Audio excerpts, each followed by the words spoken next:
안녕하세요. 오늘도 사연살롱을 찾아주셔서 감사합니다. 저는 올해로 귀촌한 지 6년차가 되어가는 50대 여성입니다. 말이 50대이지 저도 남편도 내일 모레면 60이 되는데요. 요즘은 새삼스럽게 열심히 살아왔던 지난 날들이 많이 떠올라요. 저도 그렇고 저희 남편도 참 열심히 살았거든요. 둘 다 앞만 보고 뭐에 쫓기듯 그렇게 살았는데 이젠 하나 있는 아들도 자기 인생 잘 살고 바쁘기만 했던 남편과 제가 하루 종일 붙어 있다 보니 많은 생각이 스쳐 지나가는 것 같아요. 특히 남편을 생각하면 가슴이 너무 아픈데 저희 시댁은 저희 남편을 포함해 아들만 셋이에요. 그리고 그 중에 가장 똑똑한 아들이 저희 남편이었는데 시부모님은 똑똑한 자식보다는 오로지 장남만 중요하게 생각하셨죠. 무슨 구닥다리 신념인지 시아버님은 자주 장남이 잘 돼야 그 집안이 바로 서는 거야 라는 망언을 하셨는데요. 참고로 저희 시아버님도 장남이십니다. 그러니 장남과 장손이 짝짝꿍이 되어 집안에서 왕노릇을 했는데요. 시어머니도 마찬가지였어요. 아주버님은 장남이라고 예뻐하시고 도련님은 막내라고 챙기셨는데 유독 둘째인 저희 남편한테만 야박하게 구셨다고 하더라고요. 학교에서 공부를 잘해 100점짜리 시험지를 들고 와도 본체 많지 하시고 상장을 받아와도 보지도 않았다고 하는데 반면에 늘 사고만 치던 아주버님이 달리기에서 1등을 했다고 하면 그날은 아주 잔치날이었다고 합니다. 솔직히 연애할 때는 그 말을 믿지 않았어요. 아들, 딸 차별도 아니고 장남 때문에 차남을 차별하다니 배다른 형제가 아니고서는 말이 안 된다고 생각했죠. 그런데 남편 집에 처음으로 인사를 갔던 날 저는 시아버님을 보고 깜짝 놀랐는데요. 남편이 시아버님을 닮아도 너무 닮았더라고요. 동생이라고 해도 믿을 만큼이었어요. 그에 반면 아주버님은 시어머니 판박이었는데 도련님은 시어머니가 시아버님을 반반 닮았더라고요. 그리고 성격도 서글서글하니 삼형제 중에 가장 좋았는데 그래서인지 저는 도련님이 초면부터 편했어요. 그리고 남편이 관심 밖의 자식이라 그런지 결혼 허락은 싱거울 정도로 쉬웠는데요. 단지 그 어떤 지원은 어렵다며 저희더러 알아서 하라고 하시더군요. 솔직히 그 점은 기대도 하지 않았기 때문에 놀라지도 않았어요. 남편이 그럴 거라고 미리부터 말을 해줬거든요. 속으로 설마 했던 부분이 있긴 했지만 예상대로 시부모님이 그렇게 말을 하니 아, 역시나구나 그런 생각을 했어요. 그런데 여기서 참 웃기는 일이 벌어졌는데요. 상견례 날짜를 코앞에 두고 남편이 우리 결혼을 1년 뒤로 미뤄야 한다고 했어요. 뭐? 1년이나? 왜? 그게 형이 갑자기 우리보다 먼저 결혼을 해야 한대. 그게 무슨 소리야? 자기 형 여자 없다고 하지 않았어? 그러니까 분명히 없다고 했는데 엊그제 갑자기 여자를 집에 데리고 와서는 결혼을 한다는 거야. 그 소리에 엄마랑 아버지는 좋아서 난리고 바로 나한테 우리 결혼은 내년으로 미루라고 하더라고. 말도 안 돼. 이러는 법이 어딨어? 상견례 코앞에 두고. 미안해. 오히려 우리 집에서는 상견례도 하지 않았으니까 괜찮다고 생각하는 것 같은데 내가 아무리 이건 아니라고 해도 소용이 없어. 내가 말했잖아. 우리 집은 형밖에 모르는 집이라고. 들어보니 만난 지도 얼마 안 된 여자 같던데 그것도 중요하지 않다고 하는 사람들이야. 자기 형도 진짜 웃긴다. 결혼이 무슨 애들 장난도 아니고 그 여자에 대해 뭘 얼마나 안다고 결혼을 해. 우리 집에서는 상견례하고 바로 식 올리라고 하는 분위기인데 어떡해. 미안해. 자기 부모님한테는 내가 말씀드릴게. 진짜 죄송하다고. 대신 내년에 최대한 빨리 날 잡아서 한다고. 대신 그동안 내가 돈 더 모아서 자기 다이아 반지 해줄게. 됐어. 내가 뭐 그런 거 바래? 나는 그냥 이건 너무 경우가 없다는 거지. 자기가 무슨 죄냐? 저는 가운데서 쩔쩔매는 남편을 보고 화가 나면서도 짠했어요. 그리고 전에는 잘 몰랐지만 그 집구석이 그런 집이라는 걸 안 뒤로는 저는 무조건 제 남편을 싸고 둘 수밖에 없었는데요. 저런 부모 밑에서 얼마나 서럽게 자랐을까. 제 마음이 많이 아팠어요. 그래서 저희 부모님에게도 이런 사실을 숨김없이 모두 말했고, 저희 부모님도 무슨 그런 부모가 다 있냐며 불쾌감을 감추지 못하셨는데요. 그러면서도 저희 남편이 안타까울 정도로 너무 착하다며 마음을 많이 써주셨어요. 비록 아주버님 때문에 결혼을 몇 달 밀렸지만 저희 친정 부모님과 남편은 사이가 더 좋아졌죠. 그리고 시부모님이 아주버님 결혼할 때는 전세지만 아파트도 얻어주시고 결혼 자금도 아낌없이 지원하는 걸 보고 진짜 어이가 없었는데요. 그건 저희 부모님도 마찬가지셨어요. 아니, 아무리 장남이 좋아도 그렇지 어떻게 같은 아들을 그렇게 차별을 해. 너희한테는 결혼할 때 한 푼도 못 준다고 했다며. 그래서 나는 형편이 많이 안 좋으신가 했더니 그것도 아니었네. 당신 그만해. 가뜩이 나이들 그걸로 기분도 별론데. 내가 어이가 없어서 그렇지. 친아들이 아니라서 그런다고 하면 그것도 이해하겠는데 어떻게 자기 뱃속으로 낳아놓고 저러냐고. 셋째 아들도 있다며. 셋째한테도 그래? 저는 차마 도련님한테는 안 그런다는 말을 하지 못했어요. 그 말까지 하면 제 남편이 더 비참할 것 같았거든요. 그리고 저희 부모님은 시부모님에 대한 불편한 마음이 있어 그런지 더 보란 듯이 저희 결혼할 때 지원을 아낌없이 해주셨는데 이런 걸 기대한 적은 없었지만 솔직히 싫진 않았어요. 덕분에 신혼집은 신축의 큰 평수는 아니었지만 구축 아파트도 매매로 살 수 있었고 원하는 만큼 혼수도 하고 신혼여행도 다녀올 수 있어서 지난 억울한 마음을 보상받는 기분이었어요. 게다가 저희 친정에서 그만큼이나 지원해 줄지 몰랐던 시부모님과 아주버님이 많이 놀란 듯 아닌 척 하면서도 많이 부러워했는데 그걸 보는 게 재밌더라고요. 남편 역시 처음으로 느껴보는 감정에 입꼬리가 올라갔는데 이렇게 우리는 우리가 알아서 잘 살면 된다고 생각했어요. 참고로 남편과 아주버님은 2살 차이가 납니다. 그러니까 아주버님이 고3일 때 저희 남편이 고1이었고 저희 남편이 고3일 때 아주버님이 삼수 중이었는데 충분히 서울의 좋은 대학을 갈 수 있는 성적임에도 시부모님은 아주버님 대학 등록금을 내야 한다며 남편에게 대학을 가지 말라고 하셨어요. 참 너무하지 않나요? 될 자식을 밀어줘야지 가망도 없는 자식에게 올인을 하다니. 저 같으면 그런 부모는 필요 없다고 생각하고 진작에 버렸을 거예요. 하지만 남편은 그래도 자기 부모라고 할도리는 하고 싶어 했는데 도련님 대학 등록금도 저희 남편이 해줬다고 하더라고요.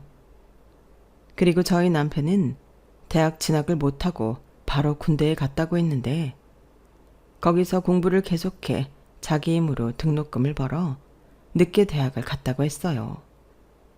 졸업도 돈이 없으니 쉽지 않았고 결국엔 중도 포기할 수밖에 없었다고 했는데 그때 도련님의 등록금을 마련해야 했대요. 결국엔 자기 동생 등록금 벌려고 자기 공부를 포기한 건데 그 뒤 여러 일을 하다 자동차 판매 일을 하게 되었죠. 저도 남편한테 소개로 자동차를 사다 만나게 된 거였는데 저희 남편 수완이 좋다기보다 그냥 사람이 좋았어요. 하나라도 더 해주려고 하고 신경을 써준다기보다 마음을 써주는 기분이었는데, 그래서인지 저도 모르게 주변에 차를 바꿔야 한다는 사람이 있으면 적극적으로 소개하게 되었어요. 그러면서 또 인연이 되었고, 남편이 고맙다며 유명 레스토랑 식사권을 선물해줬는데 제가 먼저 같이 밥을 먹자고 했어요. 그게 인연이 되었고 사랑해서 결혼까지 하게 된 건데, 겉모습만 봐서는 그런 서름이 있는지 몰랐거든요. 그리고 겉으로 그걸 내색하지 않고 여느 집 자식처럼 가족을 생각하는데, 가끔 화가 날 때는 벨도 없나 싶다가도 어느 날은 대단하다고 생각했어요. 저라면 절대 못할 일을 그 사람은 하고 있었으니까요. 하지만 그것과 별개로 저런 아들이 어딨다고 부족해도 너무 부족한 장난만 챙기시는지, 부모님에 대해서는 좋은 감정이 생길래야 생길 수 없었는데 아주버님은 더한 인간이었어요. 자기 부모 빽 믿고 저희 남편한테 함부로 하는데 진짜 재수 없었거든요. 저희 결혼식 전에 브레이크 거는 것만 봐도 그렇잖아요. 아니, 자기 동생이 결혼 준비를 하는 걸 뻔히 알면서 어떻게 그래요? 원래 만나던 여자가 있던 거라면 그것도 많이 봐줘서 이해하겠는데, 아주버님은 그냥 자기 동생이 자기를 제치고 결혼하는 꼴을 보기 싫어서 급하게 여자를 만나 결혼한 거죠. 그리고 그렇게 만난 여자가 제대로 된 여자일 리는 없었는데 정말 형님이라고 불러주고 싶지도 않았어요. 맏며느리는 고사하고 며느리 노릇은 할 생각이 전혀 없으면서 바라는 것만 많고, 아주버님을 돈 나오는 ATM 기계로 알았는데 능력도 없는 아주버님한테 나오는 돈은 전부 시부모님 돈이었어요. 그러면서 또 뻔뻔하게 시어머니는 부족한 생활비를 저희 남편한테 달라고 했는데요.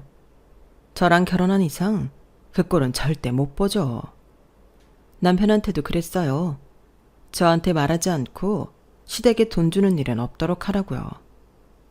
그리고 모든 돈 관리는 제가 맡아서 했는데 시어머니가 저한테 여지없이 돈 얘기를 했어요. 이번 달에 네 아주버님네가 돈이 필요하다고 해서 좀 줬더니 생활비가 뚝 떨어졌다. 네가 한 100만 원만 보태라. 100만 원이요? 왜요?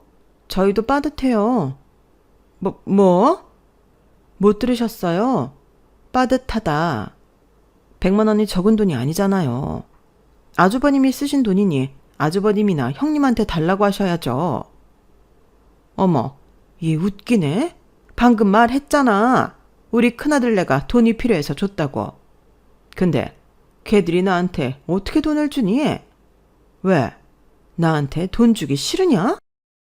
네, 어머니 같으면 좋으시겠어요? 저희는 뭐 하나 받은 것도 없잖아요. 그리고 그이가 결혼 전에 어머니한테 생활비도 드리고 카드도 드렸다는데 이젠 아니죠. 얘가 정말 무서운 애네? 너희는 버젓한 집도 있지만 우리 장남은 전세 살아. 그럼 형편 좋은 아들이 부모를 돕는 건 당연하지. 아니요. 받은 놈이 부모를 돕는 게 맞는 거예요. 그리고 저희 집이 물론 자가이긴 하지만 저희도 대출받은 돈이 있고요. 아이 낳고 살려면 여기보다는 넓은 집으로 가야 하기 때문에 돈이 없어요. 죄송합니다. 이렇듯 제가 초장부터 철벽을 치자 저는 천하에 못돼 처먹은 싸가지 없는 며느리가 되었어요. 그리고 그게 화가 많이 나셨는지 저더러 자기 집에 오지 말라고 했는데요. 덕분에 명절도 시댁에 가지 않고 편해서 좋았네요. 물론 중간에서 남편은 곤란해했지만 제가 결혼 전에 받은 약속이 있었어요. 무슨 일이 있어도 제 편을 들어준다고요. 그래서인지 남편은 마음이 불편함에도 저한테 그 어떤 얘기도 하지 않고 저랑 같이 시댁에도 가지 않았는데요. 이것도 처음에만 힘들지 남편도 모처럼 푹 쉬고 좋아했어요. 반면에 시부모님은 괘씸하고 불편하셨겠죠. 저희 형님이 명절이다 제사다 해도 음식을 전혀 하지 않거든요. 제가 결혼하고 처음 맞이하는 시할아버지 제사가 있었는데 그때 형님이 했던 말이 대박이었어요. 저는 교회 다녀서요. 귀신은 믿지 않아요. 그러니까 그냥 여기 있기만 할게요. 음식하라는 말씀은 하지 마시고 절하라는 말씀도 하지 마세요. 저는 이게 최선이거든요. 저 말을 듣는데 시어머님 얼굴이 울그락불그락 하더라고요. 하지만 이내 어색하게 웃으며 자기는 그런 거 강요하는 시어머니 아니라며 알겠다고 했는데 그때 저만 죽어라 음식 장만하고 고생했어요. 그러니 명절 음식도 보나마나 시어머니 혼자 다 장만하셨을 텐데 그 생각만 하면 너무 고소하더라고요. 네, 저도 별로 착한 며느리는 아니었어요. 저라도 내 남편이 당한 서름을 갚아줘야죠. 그리고 명절이 지나고 바로 직후 시어머니에게서 연락이 왔는데요. 어떻게 명절까지 안 올 수 있냐고 저희 친정 부모님까지 들먹이면서 저더러 못 배운 티가 너무 난다고 막말을 하시더군요. 그래서 그때도 가만히 있지 않고 바로 말했어요. 어머님이 오지 말라고 해서 가지 않았는데 그것도 문제가 되나요? 어머님이 오라고 했으면 저는 갔을 거예요. 너 진짜 끝까지 이럴 거야? 네가 그러면 그럴수록 네 부모 욕먹이는 거야? 저는 그렇게 생각하지 않는데요. 저희 부모님이 시집가서 시부모님한테 욕먹으라고 시집 보낸 건 아니잖아요. 저도 어머님이 정도만 지켜주시면 이러지 않죠.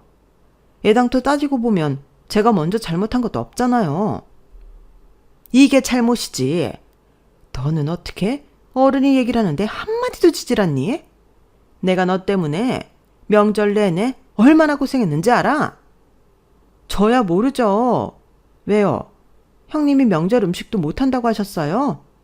하기사, 교회 다니니까 차례도 안 지낸다고 하셨겠네요. 너 지금 누구 놀리냐?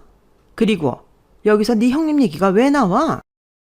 왜 나오긴요. 저도 억울하니까 그렇죠. 그럼 저도 당장 오늘부터 동네 아무 교회나 다닐까요? 야! 시어머니는 자기가 혼자 명절 음식을 한 게 약이 올라 저한테 화풀이를 하려다 되려 뒷목만 잡고 전화를 끊으셨어요. 그리고 이젠 생각이 바뀌었다며 저더러 일주일에 3번 이상 시댁에 와서 시댁 집안일을 하라고 하셨는데 그것도 못한다고 했네요. 저도 일 다니는 사람인데 그게 가능하냐고요. 그런 일이면 집에서 놀고 먹는 형님을 불러다 하시는 게 맞는 건데 큰 며느리는 국 끓여 드실 거냐고 제가 또 따박따박 따지니 나중엔 시어머니가 열받아서 저한테 아무 소리 하지 않게 되었어요. 그리고 그 뒤로는 딱히 직접적인 시어머니와 트러블은 없었는데요. 그냥 늘 항상 사이가 나쁠 뿐이었어요. 저는 최소한의 며느리 둘이만 하는 정도로 제 할 일을 끝냈고 가끔 아주버님이나 형님이 저희 부부에게 갑질 아닌 갑질을 하려고 할 때면 제가 또 여지없이 난리를 치니까 형님도 저한테 뭐라고 하지 못했죠. 그러다 막내인 도련님까지 장가를 가게 되었어요. 저는 내심 속으로 장남 노래를 부르는 집구석이니 도련님한테도 한 푼 보태지 않으실 줄 알았는데 막내는 막내라고 돈 2천만 원을 해주시더라고요. 물론 지불할 정도로 큰 돈은 아니었지만 그게 묘하게 약이 올랐어요. 하지만 남편은 그러지 말라고 하면서 자기 동생 결혼이니 신경을 써주고 싶어 했는데 저희 부부가 TV와 냉장고, 세탁기까지 비싼 가전제품은 다 해줬네요. 남편이 그러고 싶다고 했거든요. 그리고 다행히 동서는 참 귀엽고 예의 바른 사람이었는데 이렇게 보니 그 집 아들들이 자기랑 똑같은 와이프를 얻었더군요. 도련님도 그렇게 저희 남편을 따르고 잘했는데 동서도 그랬거든요. 그리고 동서는 막내 며느리라 그런지 시아버님이 귀여워하셨는데요. 덕분에 시댁을 가지 않아도 시댁 돌아가는 사정은 동서한테서 들을 수 있었어요. 그리고 참지 않는 제 성격상 동서가 중간에서 중간 역할을 잘해줬는데 그래서 늘 동서가 고마웠죠. 그래서 제가 따로 챙기기도 하고 가끔 여자들끼리 시간을 보내기도 했는데 그럴 때는 형님을 빼고 만났죠. 그러다 형님이 그 사실을 알고 많이 서운해했는데 동서는 미안하다고 했지만 저는 원래 마음에 없는 소리는 잘 하지 못하는 성격이라 어쩌라고 하면서 모르쇠 했어요. 이쯤 되면 제가 시댁에서 어떤 위치에 있었는지 대충 감이 오시죠? 저는 시댁만 가면 시어머니와 형님이 어떡하든 골탕을 먹이려고 했는데 같이 식사를 하면 제 밥만 언제 한 밥인지 알 수 없을 정도로 누런 밥이라던가 제 수저만 닦지 않아 음식물이 묻어있던가 하는 등 눈에 보이는 차별을 했어요. 그럼 저는 보란듯이 그 밥을 먹지 않았고 먹은 것도 없으니 설거지할 것도 없겠다 싶어 거실에서 꼼짝도 하지 않고 TV 리모컨을 붙들고 있었는데 나중엔 그냥 저는 오지 말고 남편만 오라고 하시더군요. 저는 꼴 보기 싫다고요. 그랬더니 남편이 자기가 왜 와이프도 없이 집에 오냐고 그러면 자기도 안 온다고 했는데 순종적이고 착하기만 했던 둘째 아들이 처음으로 자기 말에 반기를 드니 시어머니가 뒤로 넘어가셨어요. 장가를 잘못 갔다면서 앓는 소리를 하셨는데 말은 바로 해야죠. 장가를 잘 가서 그나마 늦게라도 억울한 일을 당하지 않는 거잖아요. 무튼 그 후로 저는 좋은 소리는 듣지 못하는 며느리를 망정 호구 며느리는 아니었어요. 그런 와중에 남편의 연봉은 계속 올랐고 저희는 바라던 38평 신축 아파트에 이사를 갔는데 그때 저희 아들이 초등학교에 입학할 무렵이었어요. 거꾸로 형님은 제 아들이 초등학생이 될 때까지 아이 소식이 없었는데 시어머니가 아이가 많이 탔죠. 동서도 결혼하자마자 임신을 해서 딸을 낳았는데 아이가 없는 자식은 그렇게 아끼는 장남밖에 없으니 속이 많이 타셨을 거예요. 그래서 졸지에 마음에도 없는 저희 아들이 장손이 되었는데 시어머니는 그것도 불만이더라고요. 그런데 형님과 아주버님은 제가 기억하기로는 사이가 좋았던 적이 손에 꼽거든요. 사이도 나쁜 부부가 어떻게 임신을 하죠? 그러니 아주버님 내외에게서 손자든 손녀를 기대하기 많이 어려워 보였는데 시어머니만 애가 달아 용하다는 한의원에서 비싼 약도 해다 바치고 부적도 써오는 등 헛돈만 쓰셨어요. 그러다 저희가 이사를 가고 그게 배가 아팠는지 형님이 사내 만회하면서 집안을 발칵 뒤집어 놨는데 아주버님은 한결같이 꾸준히 하는 일이 없었어요. 앞서 대학을 삼수해서 겨우 갔다고 했잖아요. 머리가 나빠도 얼마나 나쁜지. 그나마 대학도 지방에 있는 미달된 과에 갔는데 제가 볼 땐 그 학교는 등록금만 내면 누구나 갈 수 있는 그런 수준이었거든요. 그러니 아무리 대졸이라고 해도 취업하기는 힘이 들었고 그렇다고 이렇다 할 자격증이나 스펙이 없으니 할 수 있는 일이 한정적이었는데 눈만 높아서 조금만 힘들다거나 허드렛 일 같으면 그만두기 다반사였어요. 그래서 아주버님네 생활비까지 시부모님이 책임을 짓고 있었는데 저한테 초반에 생활비 타령하다 그 사단이 나고 어쩔 수 없이 시어머니가 아르바이트를 하셔서 부족한 돈을 마련하시는 듯 하더군요. 제가 동서한테도 첫 단추가 중요하니 절대 생활비 들이지 말라고 했거든요. 그런데 형님이 자기는 이렇게 살고 싶지 않았다며 그 난리를 치니 시댁에서 가게라도 차려줘야겠다는 생각을 하게 되었는데요. 문제는 역시나 돈이었죠. 그렇다고 제가 순순하게 돈을 빌려줄 것 같지 않으니 아예 말도 하지 않고 당신이 사는 집을 담보로 잡아 아주버님께 카페를 차려줬는데요. 이 인간이 하라는 장사는 하지 않고 젊은 여자 아르바이트생과 노닥거리다 2년 만에 카페를 말아먹었어요. 그래서 시부모님은 빚만 떠안게 되었는데요. 아주버님도 형님도 죄책감 같은 건 없어 보이더라고요. 그리고 뚫린 입이라고 아주버님은 무슨 변명이 그리 많은지 궁금하지도 않은 카페 폐업 얘기를 주구장창 했는데 참 한심해 보였어요. 같은 부모 밑에서 나고 자랐는데 어쩜 동생들과 그렇게 다른 건지.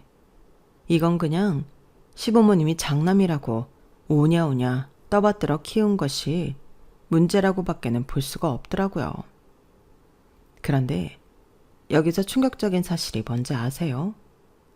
저희 시아버님도 장남인데 그렇게 자랐답니다. 다른 형제 삐 빨아먹으면서 그렇게 산 거예요. 그래서 시아버님 스스로도 다른 형제들이 장남을 떠받들고 뒷바라지를 해줘야 한다는 생각을 갖고 계셨는데 그래서 자꾸만 그나마 돈 잘 버는 저희 남편한테 희생을 강요한 거였어요. 어쩐지 다른 친척들이 저희 아버님한테 감정이 안 좋아 보였는데 다 이유가 있던 거였죠. 그럼 그런 걸 보고 내 자식들한테는 그러지 말아야겠다고 생각할 만한데 시아버님은 그런 사람이 아니라는 게 문제라면 문제였죠. 그렇게 저희 부부를 포함한 삼형제 내외는 아주버님 내외를 빼고는 부모 덕도 보지 않고 자기 앞가림 잘하며 살았어요. 나중에 아주버님이 정 안 되겠다 싶었는지 마지막이라고 하면서 개인 택시를 하나 사달라고 시부모님에게 조른 것 같은데 시아버님이 시할머니한테 말해서 그 돈을 조달했다고 하더군요.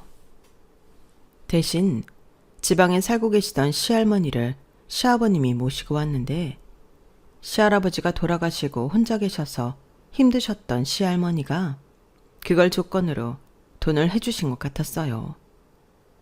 물론 시어머니는 대놓고 싫어하셨지만 자기 장남한테 택시를 사줘야 하니 울며 겨자 먹기로 다 늙어서 시집살이를 하게 된 거죠. 그 소식을 동서한테 들었을 때는 얼마나 속이 후련했는지 몰라요. 그렇게 시어머니 노릇을 하려고 하시더니 당신이 시집살이를 하게 될 줄은 모르셨겠죠. 그리고 다행히 시할머니는 장손이라고 아주버님만 예뻐라 하는 그런 분은 아니셨는데요. 거꾸로 아주버님만 보면 혀를 끌끌 차며 니는 언제 사람 구시라고 살간? 창피한 줄 알아야지. 다른 동상들은 잘만 벌어먹고 사는데 니는 제일 그냥 쪽팔리지도 않냐? 그 나이 처먹도록 여태 뭐할깐? 이렇게 잔소리를 하시곤 했는데 시어머니가 뭐라고 하고 싶어도 자기 아들 택시 사준 사람이 시할머니니 뭐라고 하지도 못하는 눈치였어요. 대신 어떻게 하면 시할머니를 다시 떨궈낼까 그 궁리만 했는데요. 시할머니 연세가 많으셔서 거동이 쉽지 않으니 시아버님이 시할머니를 어디로 보낼 마음이 없으신 눈치였죠. 대신 당신이 좀 보살펴드리면 그나마 괜찮을 텐데 시아버님은 그저 당신 대신 시어머니가 그 뒤치다꺼리를 하면 된다고 생각하셨는데 지금 생각하면 그 집안의 썩은 뿌리는 시아버님이 아닐까 싶네요. 대우는 다 받고 귀찮은 건 장남이다 남자다 하며 다른 사람한테 밀었는데 그걸 너무 당연하게 생각했거든요. 그리고 시어머니도 그거에 대한 불만은 가득해도 그게 맞다고 생각하는 눈치였는데 그래서 적당한 명분이 꼭 필요하셨어요. 자기가 나쁜 사람이 되면 안 되니까요. 그렇게 그나마 아주버님은 택시 운전을 오래 하셨는데 누가 뭐라고 하는 사람도 없고 자기가 일하고 싶을 때 일하니 그게 버리는 변변치 않더라도 적성에 맞는 것 같았어요.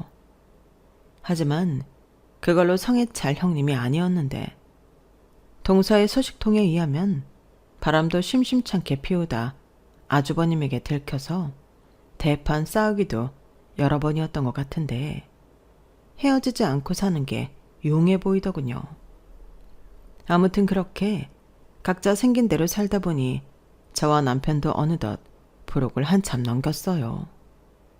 그리고 잠깐 여기서 제 남편 자랑을 하자면 저희 남편이 근무하는 매장에서 항상 판매 1등을 하는 사람이었는데요. 나이가 나이인지라 어느 날부터는 아무리 영양제와 몸에 좋은 걸 챙겨줘도 체력이 예전 같지 않더라고요. 그리고 자주 한가로운 시골에 가서 쉬고 싶다는 말을 자주 했는데요. 옆에서 하도 그런 말을 들으니 저도 언젠가는 남편이랑 그런 생활을 하고 싶다는 생각을 하게 되었어요. 게다가 아들이 대학에 들어가고 군 입대를 하니 그런 생각이 더 절실해졌는데 제가 원래 부동산 쪽에 관심이 많았거든요. 남편과 제 일이라는 게 어느 날 갑자기 해고라도 당하면 당장 수입원이 없어지는 거니 그게 좀 불안하더라고요. 그래서 그때부터 조금씩 투자 사업과 경매에 관한 공부를 했는데 그렇게 10년 가까이 한 우물만 파니 빌라 2채와 작지만 3층짜리 상가 건물을 소유하고 있었거든요. 물론 거기서 나오는 월세의 절반은 그 건물들 매입하느라 받은 대출금 상환에 들어갔지만 그래도 절반은 온전히 제 수입으로 남으니 저도 믿는 구석이 있었죠. 그래서 남편한테 한 가지 제안을 했어요. 우리 지금 사는 집 정리하고 퇴직금 합치면 시골에 집 한 채 지을 수 있지 않을까? 어차피 환희도 지금 군대 가서 없고 지금이 기회이지 않을까 싶어서. 당신은 어때? 나야 너무 좋지. 근데 그게 가능하겠어? 우리 둘 다 직장 그만두면 당장 어떡해? 건물에서 나오는 월세도 있고 집 지어지는 동안은 친정 가서 있으면 되니까 마음만 있으면 어떡하든 되겠지. 자기도 너무 힘들어하고 나도 회사 다니는 거 이젠 좀 지겨워. 나라고 뭐 평생 일만 해? 어디서 봤는데 귀촌도 한 살이라도 젊을 때 해야 한대. 정말 그래도 되겠어? 우리 아직 젊은데. 아까 말했지? 귀촌도 젊어서 해야 한다고. 그리고 당신 요즘 너무 피곤해하는데 옆에서 그거 보고 있으면 내가 불안해서 그래. 당신도 평생 일만 했잖아. 꿈이라며. 내가 그 꿈 이뤄준다고. 어때? 당신 장가 잘 왔지? 나 같은 마누라가 어딨냐? 그래. 내 평생 가장 잘한 일은 자기랑 결혼한 거야. 그럼 딱 3달만 있다가 하자. 지금 계약한 고객도 있고 나도 마무리는 잘해야지. 자기도 인수인계할 시간 필요하잖아. 저희 부부는 그렇게 3개월의 시간을 갖고 귀촌을 하기로 결정을 했어요. 그리고 그때부터는 시간이 날 때마다 집을 알아보거나 집터를 알아봤는데 친정 부모님도 잘했다고 하더라고요. 저희 친정 부모님도 저희 남편이 주말도 없이 일하는 걸 많이 봤기 때문에 사위 걱정을 많이 하셨거든요. 그래서 저에게 뒷주머니를 좀 차라고 조언을 했던 사람도 친정 엄마셨는데 그 조언대로 하니 이런 날도 오는 거였어요.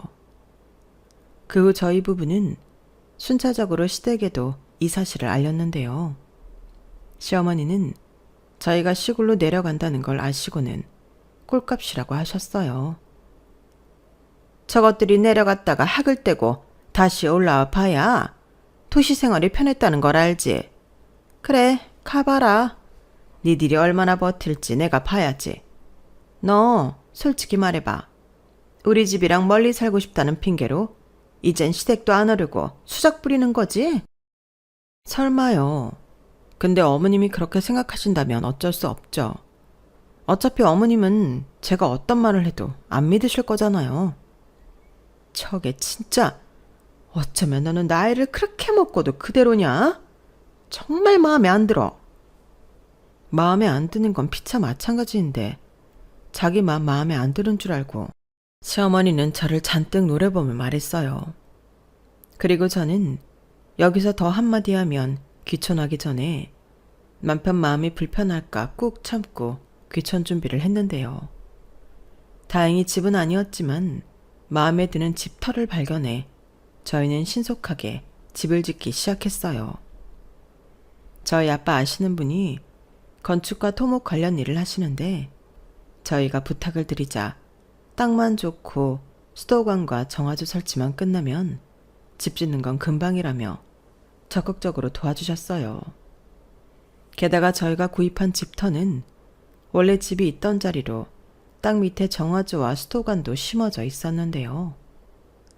그 덕에 건축 시일도 수십일 앞당길 수 있었죠.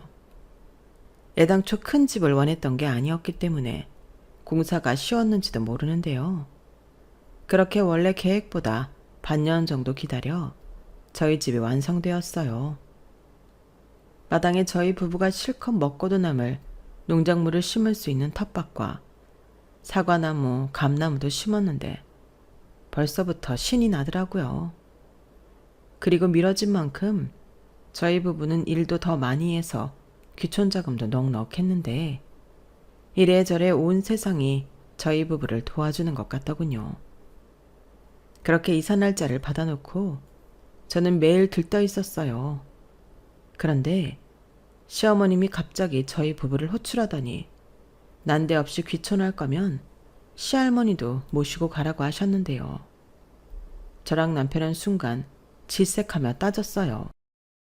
아니, 왜 갑자기 그런 결정을 어머님이 하세요? 얘 좀 봐. 언제나 혼자 결정했대. 니네 시아버지도 그러라고 하셨어. 우리 어머니 나이가 올해로 93인데 도시보다는 시골이 좋지. 공기도 나쁘고 시끄러운 도시 생활이 좋겠어? 엄마, 그래도 이건 아니죠. 우리는 우리만 내려갈 생각으로 준비를 했는데 할머니까지 모시고 가라고 하면 어떡해요? 어떡하긴. 그냥 방 하나 주고 니들이 먹을 때 숟가락 하나만 더 얹으면 되는 일이잖아. 니네 할머니가 살아봤자 얼마나 살겠니? 그냥 니들이 희생 좀 해. 아니, 왜 엄마는 나한테만 희생을 하라고 해요? 왜 나만 그래야 하는 건데요? 어머, 얘가 왜 이래? 그야, 네가 가장 믿을 만한 자식이니까 그렇지. 부모가 기댈 수 있는 자식이라는 게 얼마나 좋아. 그거 아무나 할 수 있는 거 아니다. 어머니, 좋은 것도 본인이 좋아야 좋은 거예요. 당사자인 저희가 싫다는데 왜 어머님이 그러세요? 그렇게 할머니 모시기 그러시면 할머니 원래 사시는 집 있잖아요. 그것도 다 사정이 있어 그런다. 니네 할머니 이제 옆에 누구 없으면 불편하시고 무엇보다 그 집 이번에 팔려고 내놨어. 네? 그게 무슨... 아, 말도 마라. 네 아주버님이 사고가 나서 그거 합의하고 택시 고치려면 돈이 필요해. 근데 이젠 우리가 돈 넣을 구멍이 없잖아. 그렇다고 니들이 도와줄 것도 아니고. 그래서 고민 끝에 할머니 집을 팔고 그 돈으로 해결하기로 했다. 그래서 이제 할머니 가실 곳도 없고 어쩌면 합의금 부족해서 네 형 살던 집 보증금도 빼야 할지 몰라서 여기 들어와야 할 수도 있어. 근데 지금 할머니가 계시니 방도 없잖아. 아무리 그래도 그렇지. 어쩔 수 없어. 나라고 뭐 이러고 싶겠니? 나도 조금만 참아라. 90 넘은 노인네가 살면 얼마나 살아. 그럼 내가 이제부터는 너 구박도 안 하고 네가 우리 집 오기 싫다고 하면 그런 줄 아마. 어머니, 진짜 해도 해도 너무하시네요. 그러는 어머니는 얼마나 사신다고 할머니한테 그러세요? 어머니도 늙어서 형님이 똑같이 취급하면 그때 어쩌시려고요. 저 이런 식으로 시할머니 모셔갈 수 없어요. 시어머니는 그것도 거래랍시고 저한테 그런 말을 했어요. 그런데 그 말을 어깨 넘어 방에서 다 듣고 계시던 할머니가 계셨는데 저도 그때는 다급해서 그걸 의식하지 못했지만 시할머니가 화가 나서는 베개를 집어 던져 방문을 활짝 열며 외치셨죠. 나는 안 간다. 아무리 늙어빠진 노인네라도 그런 취급받으면서 손자 며느리한테 신세지고 싶간? 네가 뭔데 내 집을 팔아서 네 아들 밑으로 쑤셔넣어. 나는 안 간다. 어머니도 참, 그이가 다 얘기했잖아요. 이젠 그 수밖에 없다고요. 그리고 우리 진수랑 진수척 할 곳 없어지면 그땐 어떡해요? 어머님도 장손 생각은 해주셔야죠. 얘들이 집도 지었겠다. 물 좋고 공기 좋은 데 가서 사세요. 그게 어머님도 좋은 거예요. 괘씸한 년, 네가 내 단물을 다 빨아먹고 갖다 버리겠다고? 어머님도 참, 제가 언제 그랬어요? 불만 있으시면 어머니 아들한테 말씀하세요. 저는 제 아들 일만 걱정해도 속이 시커멓게 타들어가니까. 아무튼 난 얘기했다. 그러니 니들이 알아서 할머니 모실 방 꾸미고 이사갈 때 모시고 가. 어차피 짐이라고 해봤자 몇 가지 있지도 않다. 엄마, 진짜 이러실 거예요? 싫다고요. 저 이번에 내려가면 집이고 뭐고 없다고 생각하고 살 테니 이젠 연관 짓지 마세요. 뭐해? 일어나. 그리고 자기도 이제 시댁에 올 일 없으니까 마음 편하게 살아. 정말이지. 사람은 변하지 않는다고 하더니 나이가 지긋이 먹은 시어머니는 자기 늙는 건 생각도 하지 않고 저런 식으로 당신 시어머니를 처리하려 하셨어요. 그리고 남편이 전에 없이 불같이 화를 내는데 시어머니가 많이 놀란 눈치더군요. 그렇게 남편의 기세에 집에 돌아온 저는 자꾸만 시할머니 생각에 기분이 찝찝했는데요.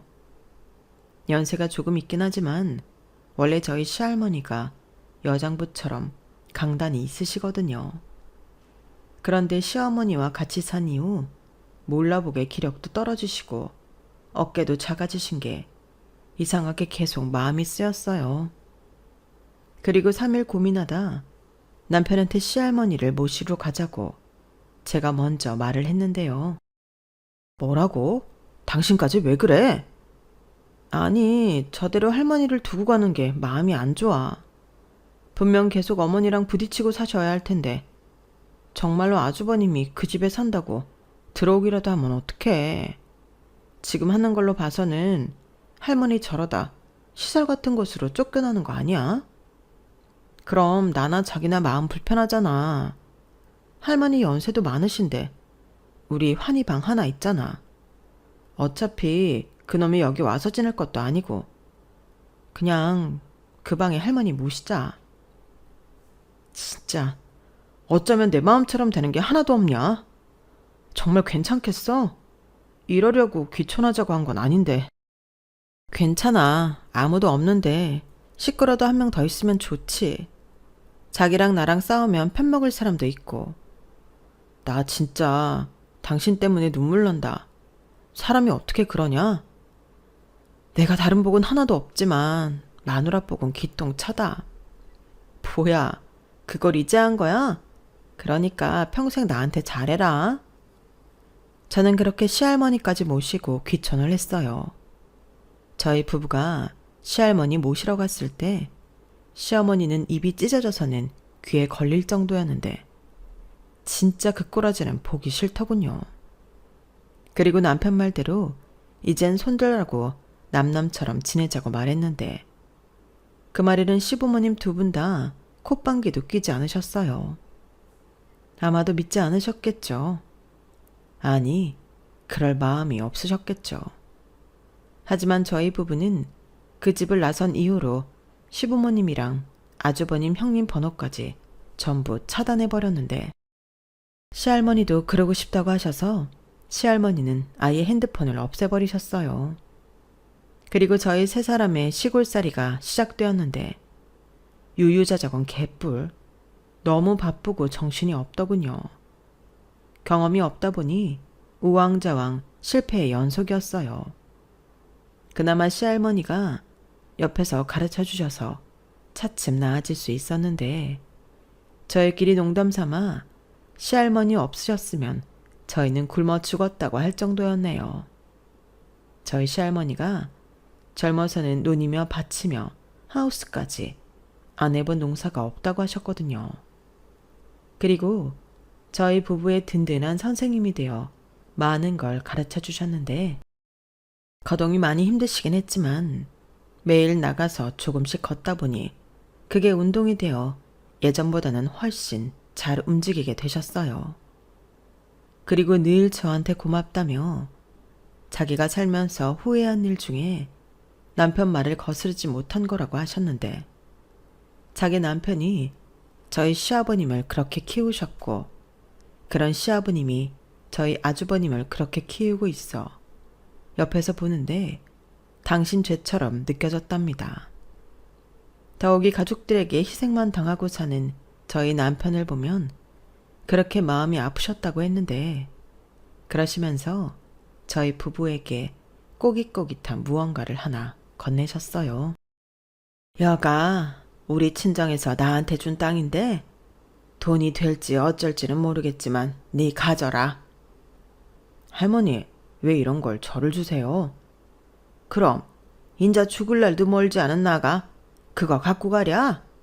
그리고 그거 갖고 내가 죽으면 그거 다 네 형한테 간다. 그거야 그렇겠지만 나는 진즉부터 그건 너한테 주고 싶었어. 네가 주인이다 생각하고 기회 봐서 주려고 가지고 있었단 말씨. 인자 네가 처리해라.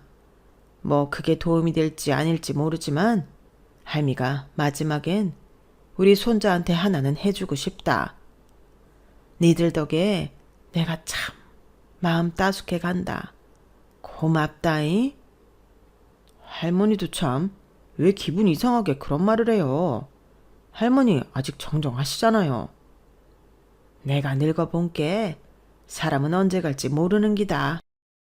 그니까 요렇게럼 작별 인사도 미리부터 하면 좋지. 내가 이런 말도 못하고 확 가버리면 어쩌냐? 저는 자꾸만 약한 소리를 하는 할머니 손을 꼭 잡았어요. 이제야 좀 마음 편하게 사시는데 더 오래오래 사셨으면 좋겠다고 생각했거든요. 하지만 그게 무언가의 징조였는지 시할머니는 저희와 함께 귀천을 하고 3년 뒤에 조용히 주무시듯 눈을 감으셨는데 남편과 제가 얼마나 울었는지 모릅니다. 특히 가족 중에 유일하게 따뜻한 말을 해준 할머니라 남편이 정말 많이 힘들어했는데요. 장례를 저희끼리 칠 수는 없어 3년 만에 시댁 식구들과 연락을 했어요. 그리고 장례 절차를 끝마치고 어떻게 아셨는지 시아버님이 시할머니 땅을 물으셨는데 저희가 이미 남편 앞으로 명의를 바꿔놓은 후였죠. 너도 참 그렇다. 할머니가 준다고 그걸 우리랑 상의도 없이 홀랑 네 앞으로 했어? 구약한 놈. 좋은 말 할 때 그거 다시 내 앞으로 해놔라. 우리 어머니 땅인데 아들이 내가 받는 게 맞지?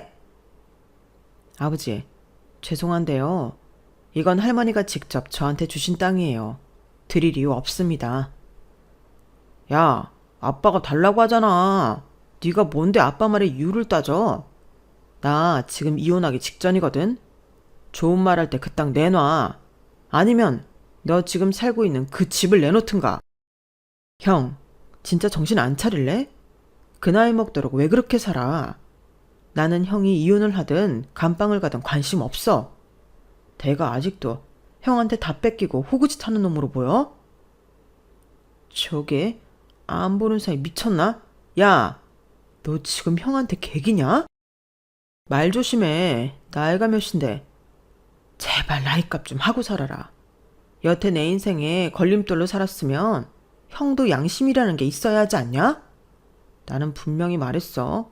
이젠 천륜이고 뭐고 없다고. 지금도 할머니 장례 때문에 어쩔 수 없이 연락한 거고 우리 이젠 정말 볼 일 없어. 볼 일이 왜 없어? 엄마 아빠 죽으면 그때는 모른 척 할 거냐? 평생 챙긴 장남이 있는데 내가 왜 나서? 이제부터는 형이 알아서 해. 나는 집에서 10원 한 장 받은 것도 없어서 떳떳하고 평생 부모님 등에 빨대 꽂은 형이 앞으로는 알아서 하는 거야. 이제 할머니 발인도 끝났으니 나랑 이 사람은 간다. 고약한 놈. 네가 그러고도 두 발 뻗고 잘 수 있을 것 같아? 우리 어머니 땅 내놓고 가. 나도 너 같은 자식은 필요 없다. 저도요. 아버지랑 엄마 같은 부모는 진작보다 필요 없었어요. 할머니 땅은 가져가고 싶으시면 법으로 하세요. 저는 많이 달라진 남편의 모습에 깜짝 놀랐어요. 속으로 내심 흐뭇하기도 했는데 이제는 제가 나서지 않아도 자기 할 말 시원하게 다 하는 남편이 너무 보기 좋더라고요. 그리고 저는 거꾸로 입 아프게 떠들지 않아서 너무 편했는데 그 후 저희는 할머니가 없는 빈자리를 적적해하며 지금까지 저희만의 생활을 이어가고 있어요. 군 제대한 아들은 시골에서는 지내기 좀 그렇다며 저희 친정에서 학교를 오가며 자기 용돈은 아르바이트를 해서 벌어 쓰고 있는데 떨어져서 지내서 그런지 철이 많이 들었더라고요. 이제는 부모 걱정도 할 줄 알고 외할머니 할아버지도 저희 부부 대신 잘 챙기는 모습에 얼마나 대견하고 고마운지 몰라요. 게다가 시할머니가 돌아가시고 1년 뒤 시할머님이 남편에게 준 땅이 대규모 골프 리조트가 들어선다며 고에게 거래하자고 연락이 왔는데요. 그 덕에 뜻하지 않게 저희 부부는 꽤 큰 돈을 손에 넣게 되었어요. 계속 가지고 있으면 돈에 눈이 먼 아주버님이 이국리 저국리 할 텐데 그런 빌미를 만들어주지 않아도 되니 너무 좋더라고요. 그리고 저 혼자만의 생각이지만 하늘에서 시할머니가 그 땅이 저희 부부에게 도움이 되길 발이 내려준 기회일지 모른다는 생각이 들었는데 지금도 시할머니가 머물렀던 방을 보면 시할머니가 많이 보고 싶습니다. 처음엔 마냥 불편할 줄 알았는데 사람의 든자리는 그런 게 아니었어요. 오히려 그때 시할머니를 모시고 오지 않았다면 어찌 되었을까? 생각만 해도 아찔하기만 한데 시할머니가 돌아가시기 전에 좋은 추억을 만들 수 있어 다행이라고 생각합니다. 저도 따지고 보면 인생의 절반은 넘게 지나온 사람이잖아요. 젊어서는 그렇게 고생만 하고 살았는데 늙어서 자식들한테 이용만 당하고 비참하게 생을 마감한다면 그보다 더 쓸쓸한 인생이 또 어디 있을까요? 저도 아들을 잘 키운다고 키웠지만 사람 일은 아무도 모르는 거니 저는 죽을 때까지 남편과 지금 이 마음 그대로 살아가고 싶습니다. 돈 때문이 아니라 엄마 아빠가 자기 인생을 꿋꿋하게 살고 있어야 저희 아들도 부담이 없을 테니까요. 그리고 동서말에 의하면 아주버님은 결국엔 시부모님 재산을 모두 말아먹고 이혼까지 당했다고 하는데요. 솔직히 언제고 그럴 줄 알았어요. 그런데 형님이 이혼하기 전에 아주버님 명의로 신용카드를 여러 개 만들어 썼다고 하는데 그걸로 인해 아주버님이 신용불량자가 되었다고 하더라고요. 게다가 아주버님이 진 빚과 형님이 명의도용해서 진 빚까지 그야말로 아주버님은 빚더미에 올랐는데 이 화상이 도련님한테 사는 집 팔아서 자기를 도와달라고 했답니다. 물론 도련님은 어릴 때부터 저희 남편이 당한 걸 모두 봤기 때문에 단칼에 거절했다고 했는데 그 일로 아주버님이랑 멱살까지 잡고 싸움이 났다고 했어요. 그리고 네가 도와줄 거 아니면 저희 부부 사는 집이라도 알려달라고 했다는데 어딜 찾아가냐며 도련님이랑 동서가 알아도 모른다고 딱 잡아댔다고 했는데 어찌나 소름이 돋던지요. 사실 저희 부부는 시댁 식구 중에 도련님과 동서한테만 사는 곳을 알려주고 철저하게 비밀로 살고 있었거든요. 그러니 저희 집을 알려주지 않은 도련님과 동서가 고마울 수밖에 없었는데 도련님이 먼저 저희 부부에게 평생 작은 형이 고생했으니 남은 건 자기가 한다고 염려하지 말라고 했어요. 이미 그전에도 도련님과 동서가 저희를 대신 시부모님을 많이 챙긴 걸로 아는데 괜히 큰 부담을 가지게 한 건 아닌지 미안하더군요. 게다가 아주버님이란 큰 구멍이 있으니 도련님과 동서가 돕는 게 마냥 밑빠진 독에 물을 붓는 것과 다르지 않았을 텐데요. 급기야 시부모님은 그렇게 믿던 장남 때문에 폐가 망신해 살던 집도 날리고, 충격에 시아버님은 쓰러져 병원에, 갈 곳 없는 시어머니는 요양원에서 계신다고 하더라고요. 그래서 그 비용 역시 도련님이 대고 있다고 했는데, 그걸 뒤늦게 알게 된 저는 제가 절반이라도 내겠다고 했어요. 하지만 도련님은 됐다며 거절하더니 이렇게 말했는데요. 형수, 아니에요. 저 작은 형 아니었으면 이 사람이랑 이렇게 못 살아요.